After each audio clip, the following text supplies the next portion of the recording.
Boris Schlossberg, Managing Director at BK Asset Management. BK Asset Management's Kathy Lien.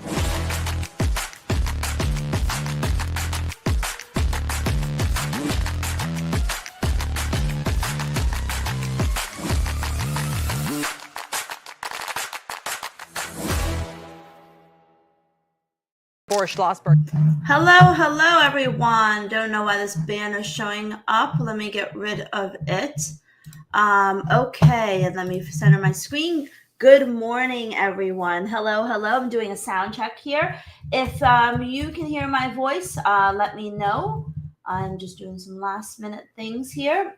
So if you can hear my voice, see me, say hello, say good morning. Let me know if you had a nice weekend. Give me a thumbs up if you had a nice weekend. And you are ready for this brand new trading week. Thank you. Good morning, Doug. Good morning, Cheryl. Good morning, Ajit. Welcome, everyone, to our weekly market outlook, Kathy's Caffeinated Market Buzz.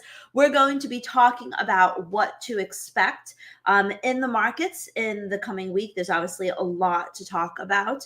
And, there's certainly a lot of movements in the markets. And there's a serious question that everyone wants to know, which is, will or can the U.S. dollar weakness continue? I mean, can we see a further slide in U.S. stocks, U.S. Dollar, U.S. bond yields? And we're going to be talking about all of that this morning. Okay, so give me one more minute. I'll let the late stragglers in.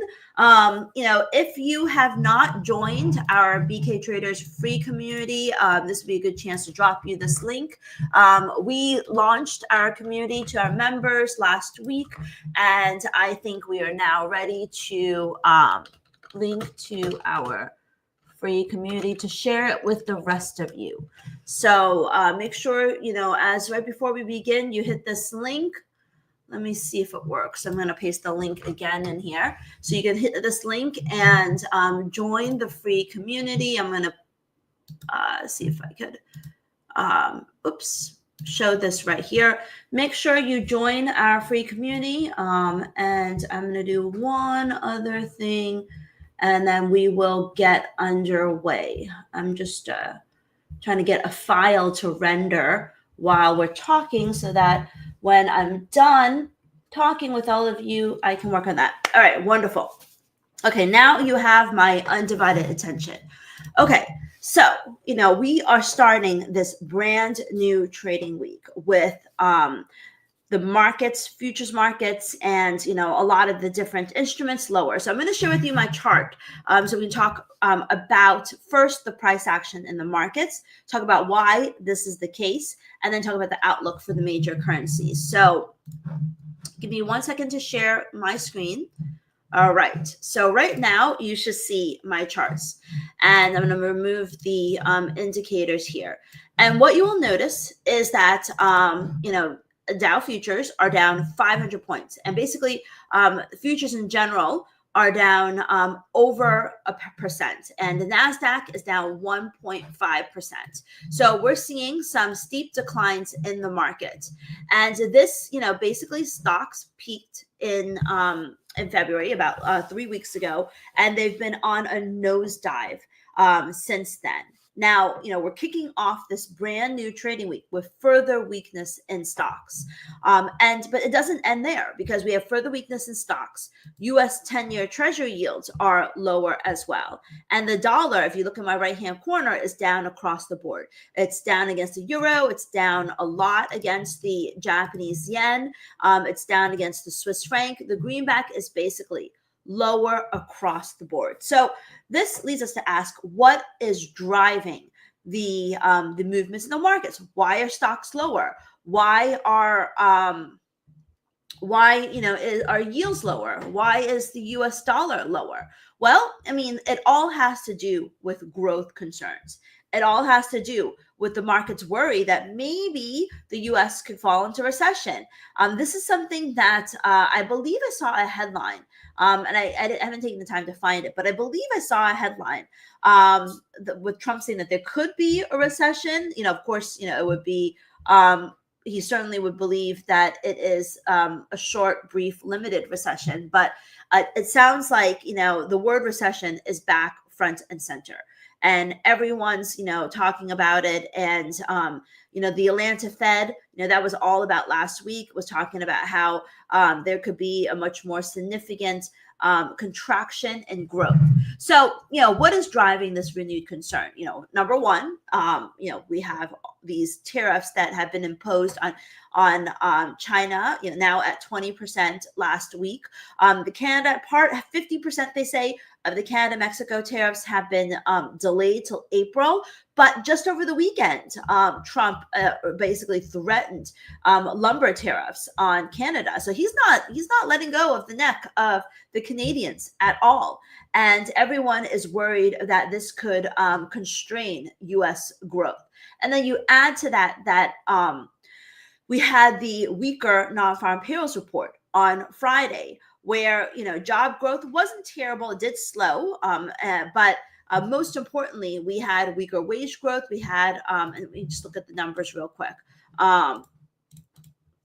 We had, this is Canadian numbers. We had weaker wage growth, and we also had an increase in the unemployment rate. And with more and more layoffs being announced, this is expected to really hit the U.S. economy, U.S. labor data in the month of March. But we're actually going to get a better look into that this week, because this week, I think tomorrow, we have the JOLTS report. And the JOLTS report measures job openings. For whatever reason, the economists are expecting the number of job openings to increase from 7.6 to 7.7. But I don't think that's likely. I think, most of us are justifiably skeptical, and that most of us, justifiably believe that, that more people are being fired and there's probably fewer jobs. There's a significant downside risk to this report. So the reason why U.S. assets are falling and investors are dumping stocks, they're dumping bond yields, they're dumping the dollar, is because they're worried about growth concerns. They're worried about recession. They're worried that we could get a situation where the Fed will need to lower interest rates 3 times this year.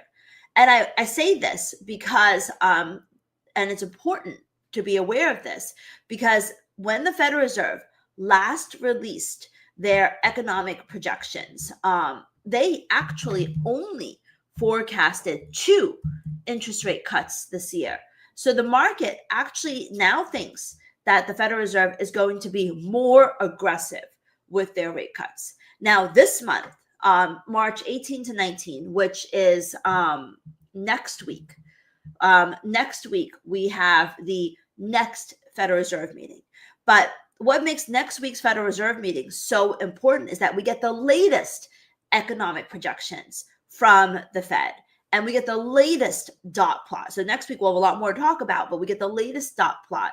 And if that shows 3 interest rate cuts, which would be more than the 2 that is currently in the projections, which were released in December, that could accelerate the slide in the dollar.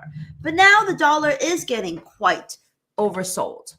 And you can see that in the dollar index. I was looking at this in dollar yen, but I'm pretty certain we'll see the same thing in here too. Well, not so much. The dollar index is actually below the fib support. And this tells me that the next level of support is going to be at this swing low here. But dollar yen shows a slightly different picture. Dollar yen shows that we're right at fib support. So that makes, this a potential point of support and a potential point for a relief rally in the dollar. And that we could potentially, because, there's no data today, but of course we can never predict when we're going to get a headline or a comment from Trump. But the lack of data suggests that maybe we could bounce towards the top of this before, before maybe in the after we see the U.S. inflation report. But before we get into, what's going to happen this week, the reason why traders and investors are dumping U.S. assets is because of the sell-off that we're seeing because of the contraction that investors expect in the U.S. economy. And we're beginning to see that in data. And I think, more and more of that could be to come in the next couple of weeks, especially as we get into next week's non-farm payrolls report. And, traders really worry about what it means for all of the markets, in the coming week. So definitely watch out for that. So you will notice that I am neutral dollars. Now, the reason why I am neutral dollars is because the dollar is really oversold. I'm neutral bearish dollars. I think that we should continue to see pressure on the dollar as these growth concerns kind of boil over going into the FOMC meeting next week. We also have Wednesday. Wednesday is the big day for the dollar, for the markets. We have on Wednesday, the steel and aluminum tariffs are expected to start. We'll have to see, will Trump delay it? I don't know. I mean, aluminum and steel go into a lot of different things. I mean, aluminum foil, that's going to be something that, increases in price. Aluminum containers that, a lot of items are being packaged in, just so much. And steel, that it's a really important part of the costs that are a part of goods and the cost that Americans bear.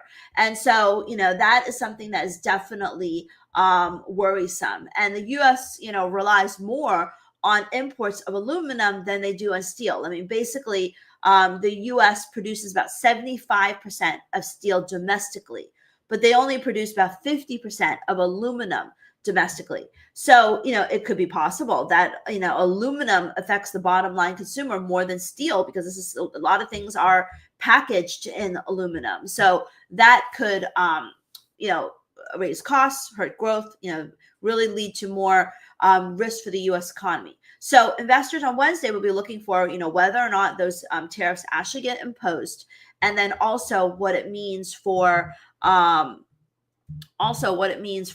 U.S. economy. There's additionally a lot of the U.S. economy is expected to be shut down by on the weekend if there isn't a funding bill that is signed. Now, we've been down this road. If you've been watching my streams, if you traded with us in the past, couple of years, we've been down this road before.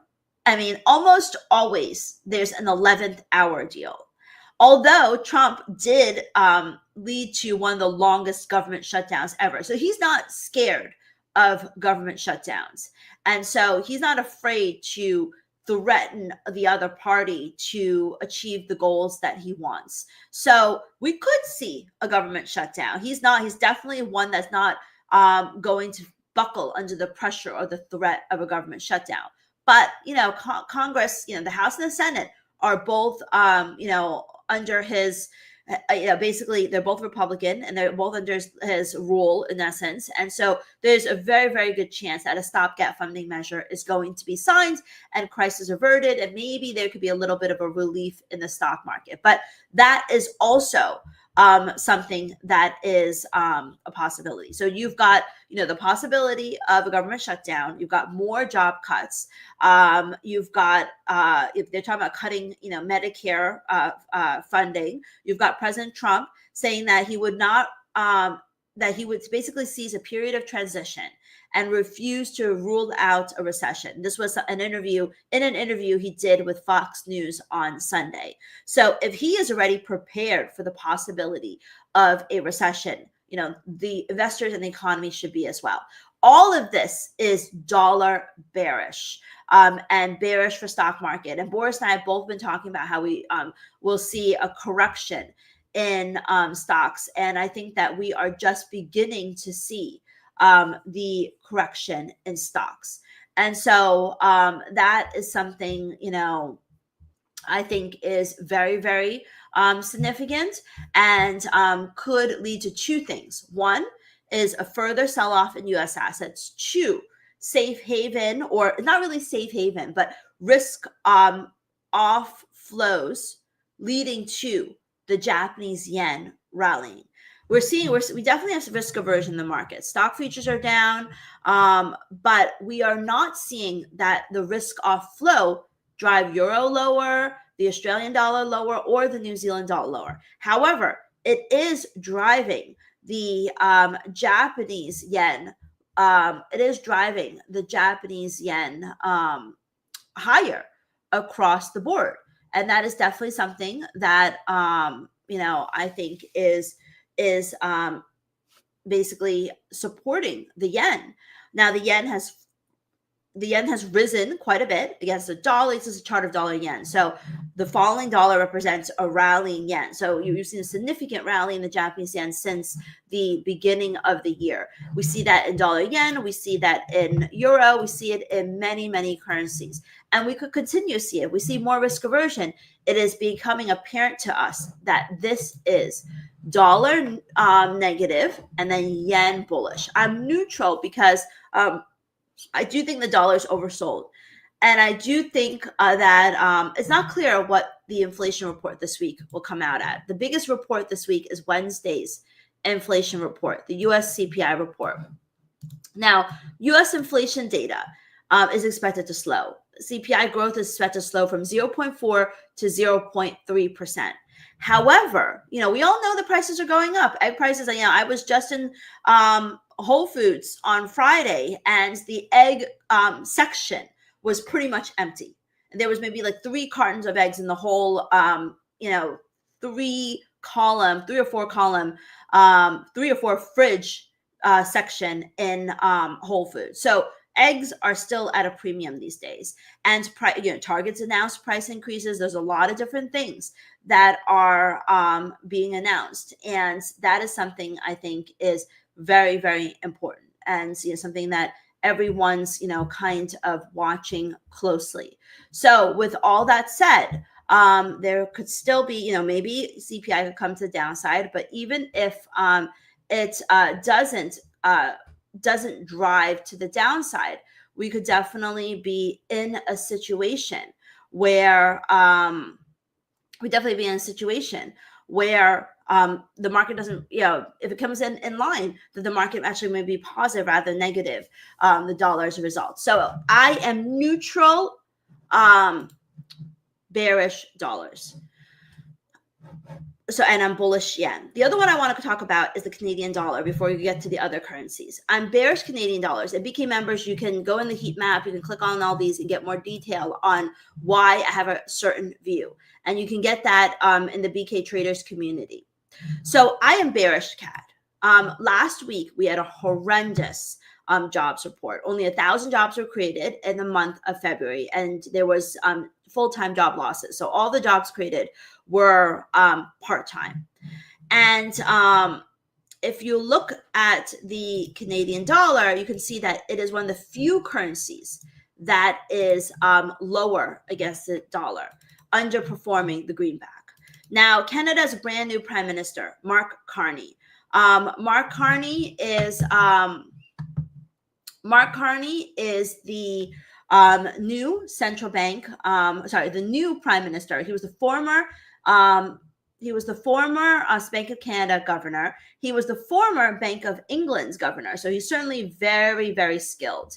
And he, has got a lot of street cred around the world, especially amongst, policymakers. But he doesn't seem at the onset willing. He doesn't seem like he's going to bend the knee to the U.S. quite yet. We'll see. Of course, he's just elected. He's got to, certainly got to support the Canadian loyalty, but perhaps he could be more willing to collaborate with the U.S. and willing to make more of a deal. We'll have to see. But Trump is coming right out of the gate and threatening more tariffs. So that is certainly a problem. So the Canadian dollar is lower. This week we have the Bank of Canada rate decision. The market, as you can see here, is also on Wednesday. So Wednesday is the really, really big day for Canada.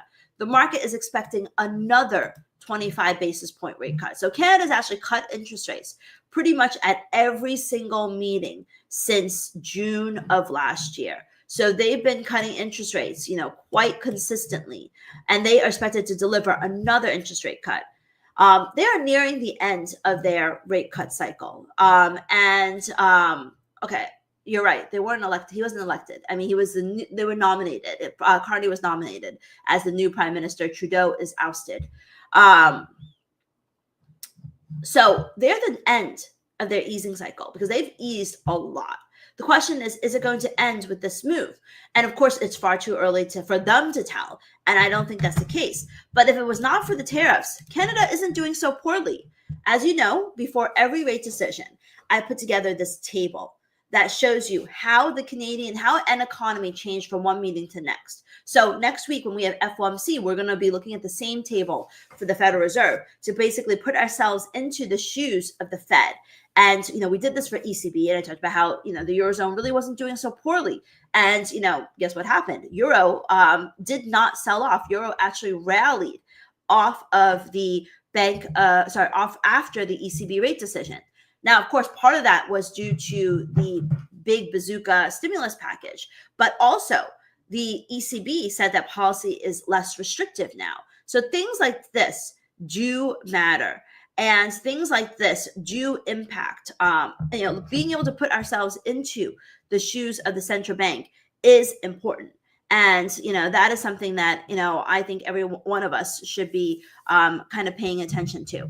But anyway, the points that I want to get at is that if you were to look at this table, do you think that the Bank of Canada should cut interest rates? I'm going to take a break, have a sip of my coffee. I'm going to let you share with me what you think. And there's no wrong answer, so don't be shy about typing in cut or no cut.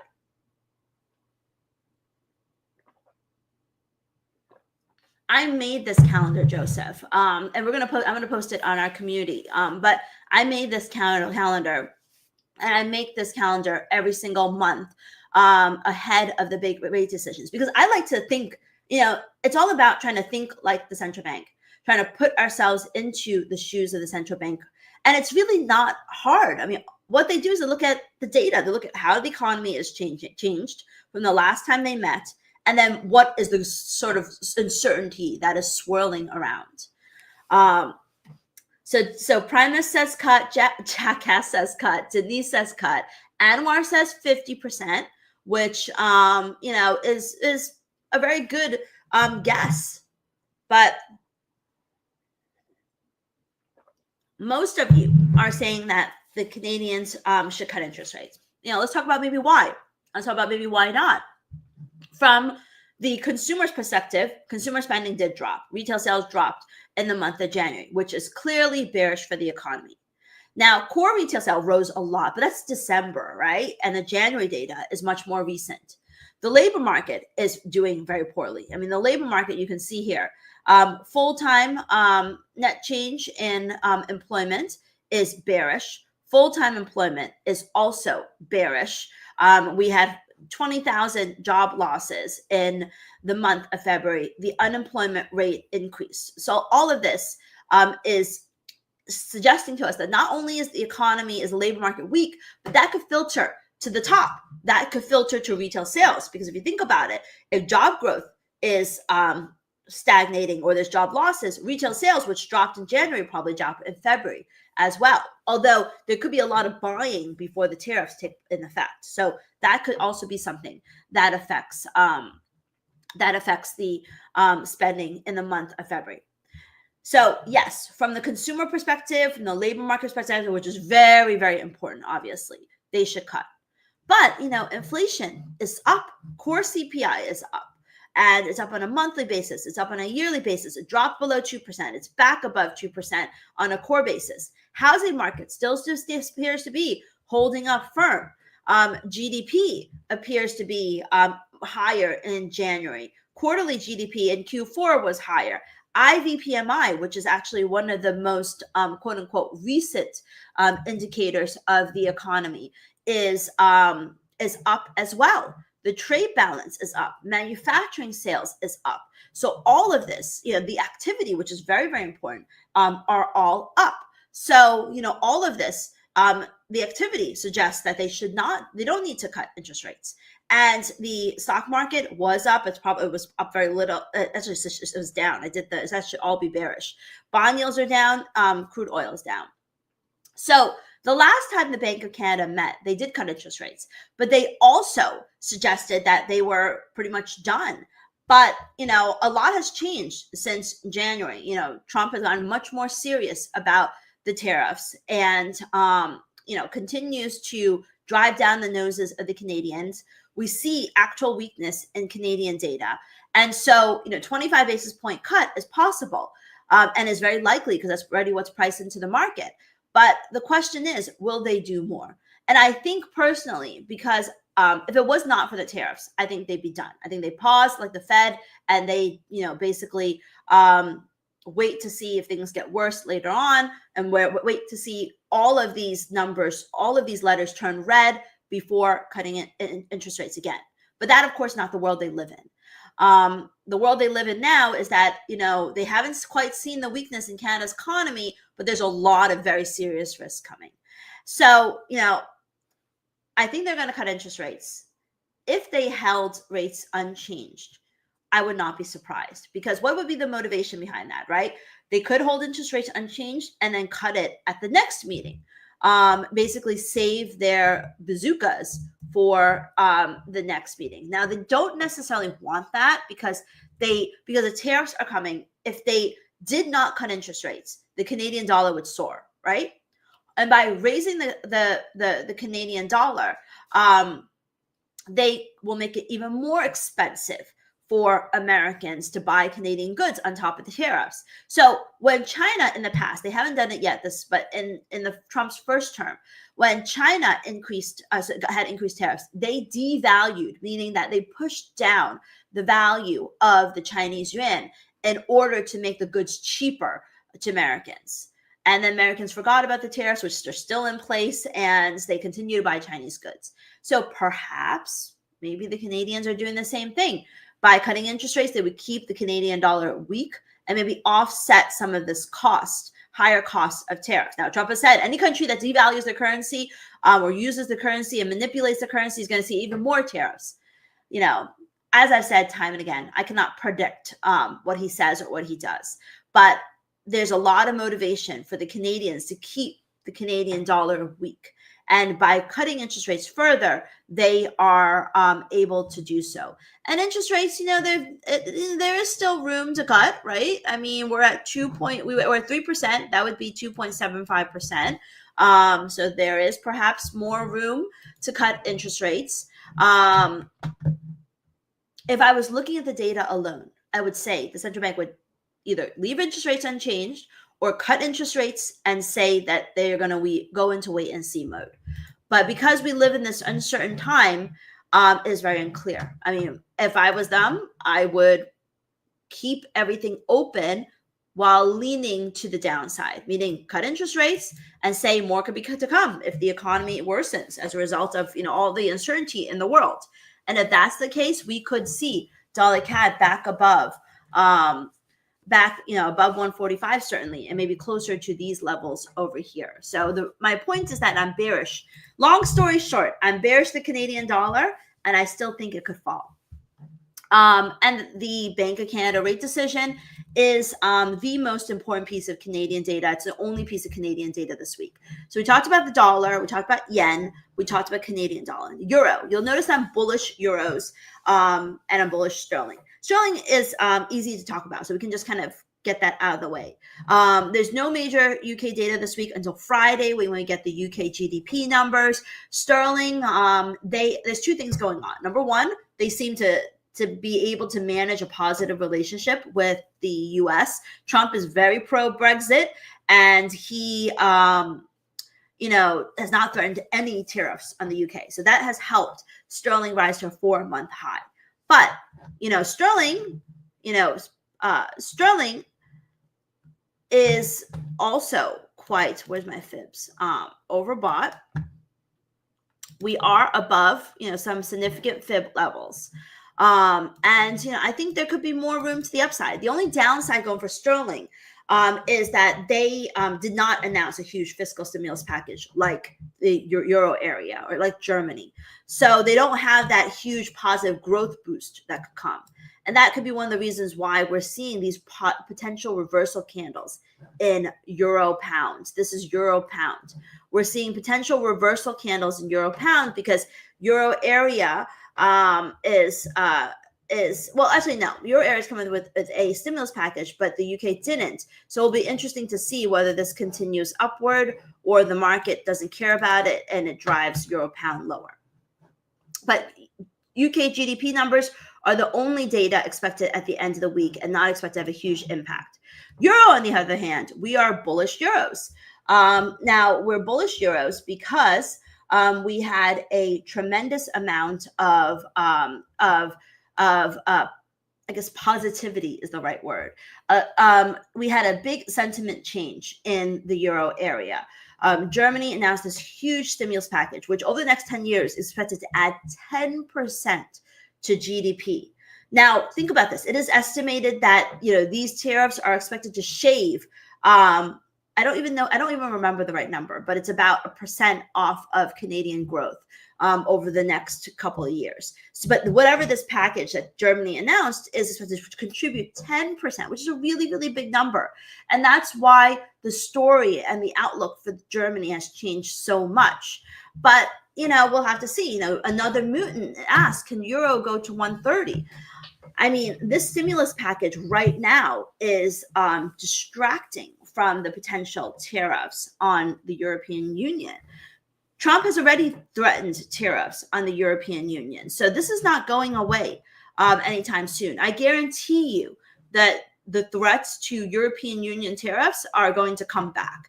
And that is what in the near term is a very serious near-term risk that could turn the euro around. So, this is a point where it's a really good time to talk about last week. Last week, I said I was bullish dollars. So some of you may remember, I said I was bullish dollars. I'll admit, I said I was bullish dollars. I was wrong. But even though I was wrong, we had a great trading week and we were up, 130 pips in our day trades. And we were up 100 and, by now I've already forgotten it because we, and 100 and let me show you, where is it? This is old, hold on. So yes, we ended the week up 138 pips in our day trades, 112 pips in our zip swing trades. And so we did very, very well, even though I told you on Monday, I was bullish dollars. But we ended up doing the most important thing is number one, we respected the price action. Number two, we followed the direction of yields. And, if you live traded with me on Friday, if you live traded non-farm payrolls with me on Friday, I said left eye on the chart, right eye on US yields. And because even though I may have a view, I don't let my fundamental view take away from or distract me from what is really happening in the markets. And what was really happening in the markets was the dollar was falling. So even though I might have a fundamental view, I changed that view during the week and we actually sold dollars. And we sold dollars throughout the course of the week because yields were falling and the dollar was falling. So even though I am bullish euros this week, if the euro starts turning around and it starts falling, which most importantly means that we drop into the sell zone, which we're not far away from. This is my zip chart. And when the background is green and it is above the indicator line, it is in the zip buy zone. When it drops below the indicator line and the background is red, it is in the sell zone. We're pretty close to it. It won't take much for euro dollar to drop to the sell zone. If you want to learn how to trade this, you can go into the FOREX starter course and you will see that learn the strategy. This tells you exactly how, the strategy, the targets, the goals, the best and worst times to trade ZIP, the 3 different setups that I trade, moving average clearance. So you can watch the video and, learn exactly how I trade this setup. And then I'm going to paste the free, this is all available as part of our free community. So make sure you join the community. I'm going to paste the link again so that you can watch these videos and learn exactly how I trade ZIP. But the point I want to make is euro is strong right now. But if we drop into the sell zone and the background turns green, we're below the indicator line, that even though if I am bullish euros on a fundamental basis, because, the stimulus package is pro euros, I will be flexible enough to be open to selling euros. But I have to wait.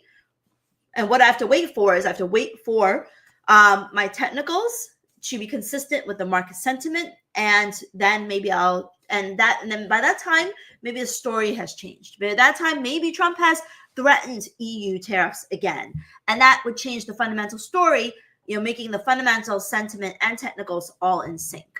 So my point that I want to show you this chart is that we're getting there. We could, we could end up in the sell zone, and that this bullish outlook could turn to bearish. So I'm flexible. And even if our fundamental view at the start of the week may be in one direction, I am flexible enough to shift it to another direction if the sentiment and the technicals and the news flow, which is very important, changes that. So we already talked about the euro. We talked about sterling. So euro right now is in the very strong uptrend. These are, this is what we call, we're above the fib retracement, but this is what we call an inside day. Could mean nothing, but an inside day is where the full candle is inside the previous candle. And, as things stand, I don't think that this chart is going to change, but at any point in time, we haven't started the New York Open yet. The equity market hasn't opened. Trump could say something that causes a big candle. But if we see an inside day candle like this, and we drop below this support level, we close below 61.8% fib of this move here, then, which means that we close below 108, it says 18, so let's just say 108.10 or 108. If we close below 108, then we could see euro due for a much deeper retracement towards, let me zoom in here, the 50% fib here at 107. So watch the chart, because an inside day is already the first sign. The second sign would be a close below 108. And if that happens, you can already see my indicator line is over here. 108 would be over here. So we would be below this low here. So I like that a lot. We would be below this low here. The background, I don't know if the background would turn red, but it would go below the indicator line. And that would be triple confirmation that we could see a more deeper reversal in the euro dollar. Okay, so we looked at the euro. Pound, we already looked at pound, and we talked about how, pound definitely has more upside. This is not an inside day. This is, we're high above this high. Now we'll have to see if we end at this high, but this is not an inside day. It looks different and definitely looks more positive. Australian dollar, I'm still bearish the Australian dollar. I'm bearish. Aussie is up this morning. Aussie and Kiwi are both up, but the China tariffs are on.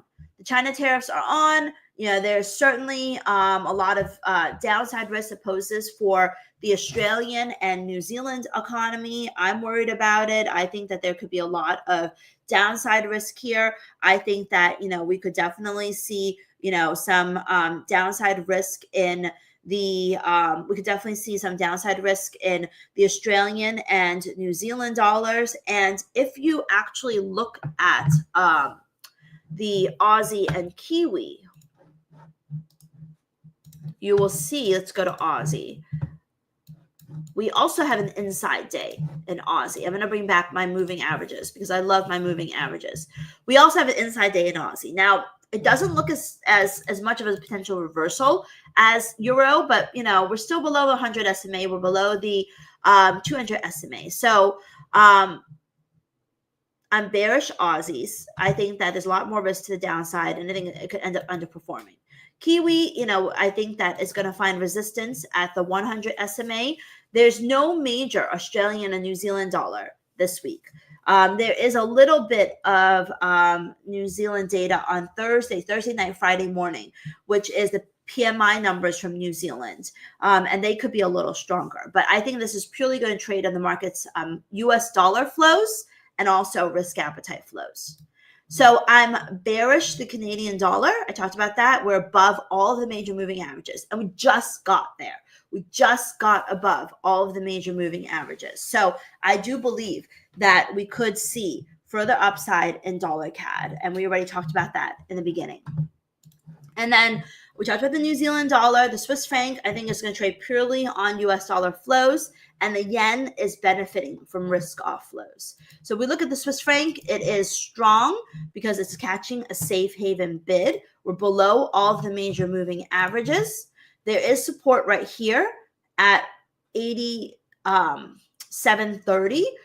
It is getting oversold. If we draw our fibs, we are below fib resistance, so we do have some room to go. I think that it might test this black line here. I think that it might test this low here and then maybe find some support because it looks like it wants to do that. Dollar CAD we already looked at. We looked at Aussie Kiwi. So I think we went through most of the major currency. We talked about dollar yen already, how you have to watch this level. Either it stabilizes and bounces from here or it breaks it and we see a more significant downside. So, I'm going to be posting a lot of this information in our free community. For those of you that are BK traders, I mentioned this last week. We parked a lot of these videos early, before we had more videos, we parked them in your courses center where you should be able to get more videos. You should be able to access the heat map as well as if you go to courses, you can be able to access the heat map, the replays of our videos, the VIP training, Flash Trader, all of that is in your courses. For those of you that are new community members, I invite you to join the community. It's completely free. Say hello and ask Kathy, ask Boris, ask me questions. Also, you can watch we have a huge course, FOREX starter course. Also, Boris has his day trading course, which got a tremendous amount of videos here. Lots of really great information on TradingView, how to, add his templates and things like that. So lots of amazing resources in our free community. You'll also get all my daily market views. I'm going to post the Canadian calendar there. Make sure you join our free community, and I'll be more than happy to update y'all. You're right, Another Mutant. The calendar was a little off because of daylight savings. I actually didn't adjust it. Thanks for noticing that. I will update that and post it into the community. All right. Any other questions?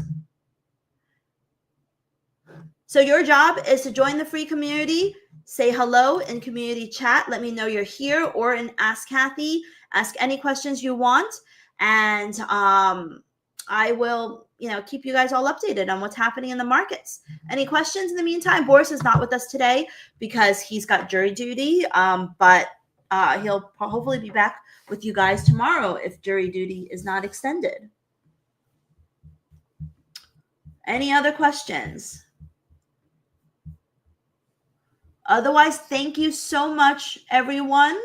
It's always a delight to talk to you, to share my views. And I did look at dollar Swiss, but we can look at it again.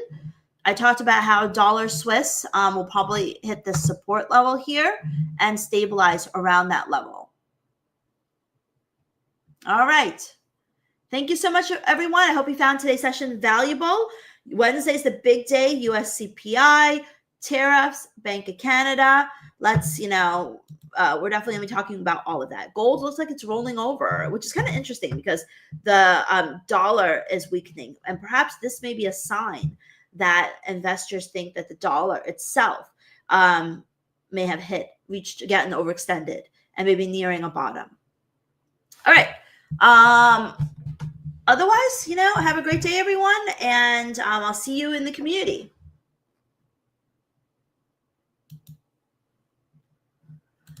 Martin, you should have access. Everyone has access to the learning in the community, but I will look up. I think I have your email. I'll look up your access and see what's going on, and I'll chat with you directly on it.